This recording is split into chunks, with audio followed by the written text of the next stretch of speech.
Welcome back. Let's just roll right into it. We're going to do a psychologist Q&A today. If you're thinking about becoming a psychologist or you are just genuinely curious about what psychologists do, you'll want to tune in. Let's get into it. First question is, do psychologists prescribe medication? I want you to sit and think really quick. What do you think the answer is? Yes or no? The answer is it depends. Typical psychologist answer, right? So psychologists can typically prescribe in 5 states with the appropriate training, and those states are Louisiana, New Mexico, Illinois, Iowa, and Idaho. Each state has their own educational requirements, so different coursework, different training, and at the end of the day, most of them require you to get your doctorate and then do a certain amount of hours. So a psychologist must complete between 1,500 and 6,000 hours of supervised clinical practice and take a national exam in order to become licensed. In some states, a jurisprudence exam is also required, and this is for medications. I'm not an expert in this area. I'd like people to know that. I don't prescribe medications in my own practice. I know one psychologist that does, and they had to get a master's degree, and then they had the supervised clinical hours. Normally, that master's degree is in psychopharmacology. It's one of the classes that we take during our doctorate as well. And I'll just give you some examples of the varying differences between states. In Illinois, there's a prescribing psychology residency of 14 months. That totals about 16,000 hours in various settings, just like you would an internship, like hospitals, mental health clinics, community mental health clinic. For Iowa, psychologists must complete a postdoctoral Master of Science degree in clinical psychopharmacology, which is very similar to the other states, 400 hours of supervised clinical training and practicum, and they must see at least 300 patients. And all the other states require something different. Okay, this question is one of my favorites. It's, are clinical psychologists doctors? I want you to sit and think. What do you think? What do you think the answer is? And we're doctors, but not that kind of doctor. I made some notes because this question can evoke somewhat of a reaction for some people. So when we think about clinical psychologists, we are not medical doctors. We don't go through a medical residency, although the residency program requirements in terms of applying and the match program, they look very similar to the internship process for clinical psychologists. So psychology is the study of the mind. Clinical psychologists diagnose, treat, and assess for mental health conditions, which separates us from other therapists and other professionals. We administer, interpret, and provide feedback on psychological testing, and this could range from personality testing to objective IQ testing to gender-affirming surgery evaluations, spinal cord stimulator trial evaluations. So we do a lot of evaluations. I also do a lot of evaluations for veterans seeking service connection. There are other evaluations as well. Forensic psychologists, they do not guilty by reason of insanity evaluations or competency to stand trial evaluations. Psychiatrists can also do those forensic evaluations. That's kind of what we go to school for. We do that in therapy. So we see clients. I feel like we see a lot of clients. We provide a lot of therapy in our training.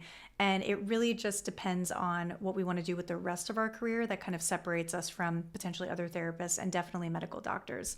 So although we are referred to as Dr. Casey, for example, I am not a medical doctor. I don't know how to look at an MRI and tell you what's going on.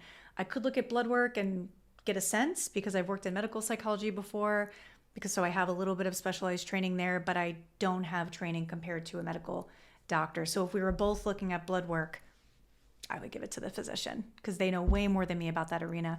If they're looking at psychological testing results from the MMPI-3, they might look at it and just be puzzled because they're not trained in that either. So we all have different things to contribute.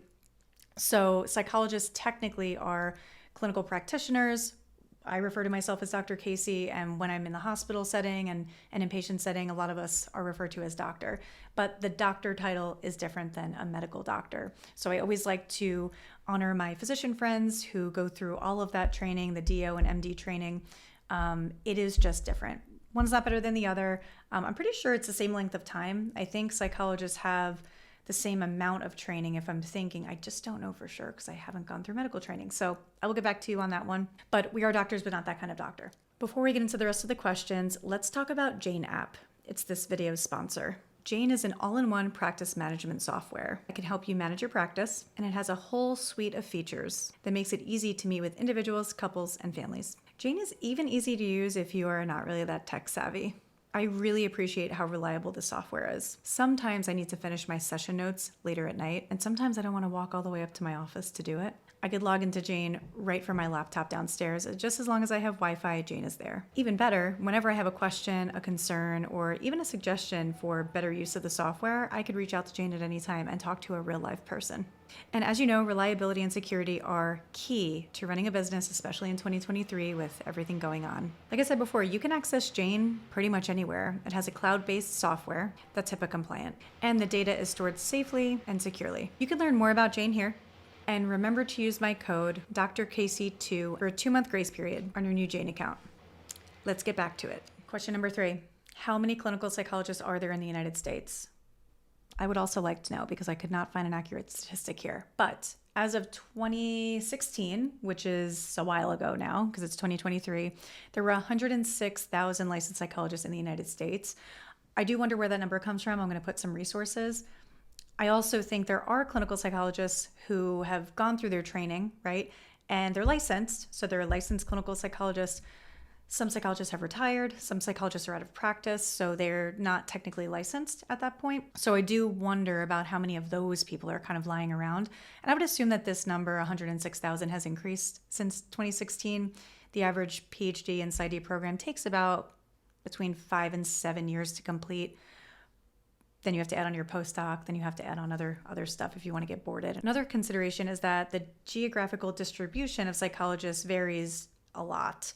So we notice that there are the highest concentration of clinical psychologists in the Northeast area and a lot of California, and sprinkled in like South Florida and other places, bigger cities. But we do notice that the Midwest regions, like the middle of the United States, tends to have a lower concentration of psychologists. What our governing bodies have done to assess this need for people in those rural areas or in those areas where there's not a lot of psychologists is they introduced PsyPAC. I'll link it in the description in case you want to learn more. The purpose of PsyPAC is for psychologists to extend their practice. So we're able to see clients in our home state, and if our home state is part of PsyPAC, then we're able to see clients in all of those other participating states. I think we're up to 30 states. I could be wrong. Somebody correct me on that. For example, I live in Missouri right now. If I wanted to see a client in Chicago, I wouldn't have to go and get a license to practice there because Illinois is involved in PsyPAC. So I'm able to see that client and use my license. However, I have to be very aware of the laws and regulations because they are different than Missouri. So duty to warn and all these other things you have to keep in mind state to state. So it's a lot to keep track of, but it has increased access to care. So I just think it's incredible that psychologists are able to help people in all areas of the United States. Next question, are there different types of psychologists? Is clinical psychologist the only type of psychologist you can become? And the answer is yes, there are different types, and no, that's not the only type that you could become. I kind of messed myself up with that. Psychologists do have a license to practice. We go through this licensure exam. We have to upkeep our CEUs, and we have to really, really stay on top of keeping our license current. There are psychologists out there that don't need a license because they're not licensed clinical psychologists. So to become a licensed clinical psychologist, you go through that whole program, the postdoc experience and all of that, and you could specialize. So there's forensic psychologists who have a license to practice and they are specifically working with forensic populations. There are other psychologists like health psychologists who work primarily in hospitals or in health-related settings. There are also neuropsychologists, which are very different than clinical psychologists. We go through the same training program, but they have a different internship and they have a longer postdoc. So their internship is, I'm pretty sure it's required to be in neuropsychology. Correct me if I'm wrong, any of my neuropsychologist friends. And you have a postdoc that's 2 years instead of 1. And you get licensed in that way.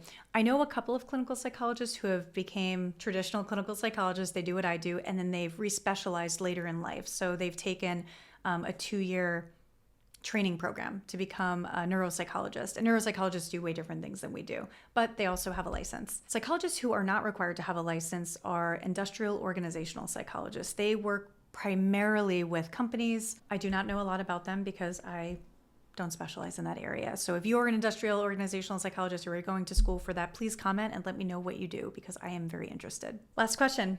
Do all clinical psychologists provide therapy? Short answer is no, not necessarily. Almost all psychologists are trained in therapy and evaluations. During my clinical internship, we provided a ton of therapy and I loved it. During practicum experience, the same thing, and we also provided a lot of evaluations. So a lot of us go on to become therapists. Not all of us though. Some of us do evaluations and therapy, and some of us just specialize in one or the other. I have a couple of friends who just do evaluations, no therapy, and I have a bunch of friends that do therapy and no evaluations.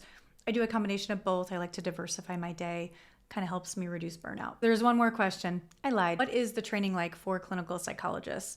So in my humble opinion, it's very rigorous. I feel like I had to sacrifice a lot of things in my life, like my social life, some of my hobbies, not all of them, but it did take a good majority of my life up for like 5 or 6 years. The traditional trajectory, again, everybody is different depending on their life experiences, their goals, what they've accomplished so far, if they've worked before getting their PhD or their degree, is you go through undergrad. So 4 years. You get a bachelor's in psychology, or you could get a bachelor's in other things, just depending on the program. Every program requires something different.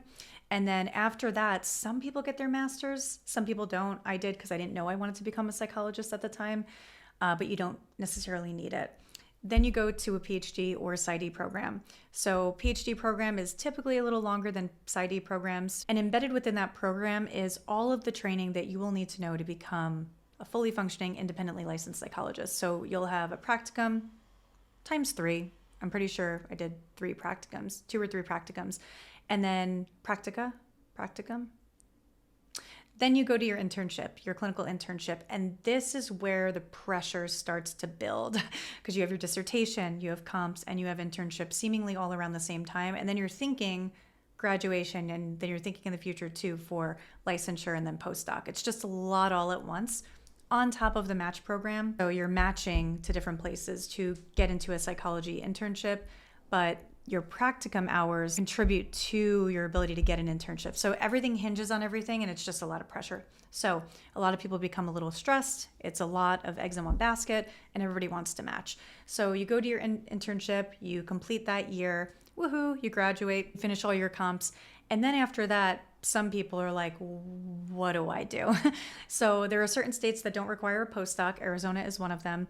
Most states do require a postdoc, and a postdoc happens after you graduate, after you get your PhD or Psy.D, which is great. People could call you doctor, it's fun stuff, but you still need more hours for your license. So a lot of times people go a formal postdoc or an informal postdoc, which is basically a job with a supervisor, and you are studying, it seems like every waking hour for that EPPP, which is the licensure exam. Once you pass that, then you can apply for licensure. And then once you apply for licensure, they grant you licensure in whatever state you're in, and then you have to maintain that licensure. So it is a journey. Thanks for joining me as always. And if you have any more questions, pop them in the comments, and I will see you soon.